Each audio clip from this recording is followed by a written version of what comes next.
ഇതിങ്ങനെ ഉണ്ടാക്കി അങ്ങോട്ട് തീരുന്നതിന് മുന്നേ കഴിച്ചോളാൻ വയ്യാത്തൊരു കൊതി തോന്നും കേട്ടോ.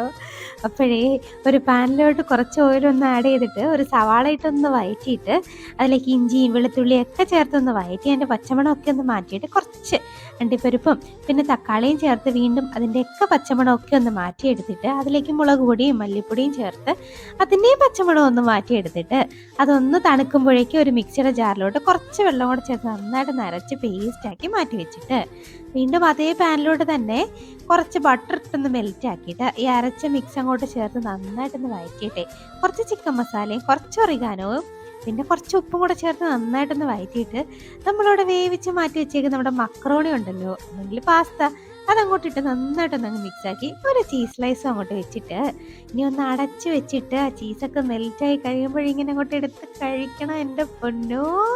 അപാര ടേസ്റ്റാണ്. ആഹാ എന്ത് ക്രീമിയാണെന്നറിയാവോ. കാണുമ്പോഴേ ഇങ്ങനെ കഴിക്കാൻ തോന്നും കേട്ടോ. അത്രയ്ക്കും ടേസ്റ്റിയാണ്. ട്രൈ ആക്കണോ.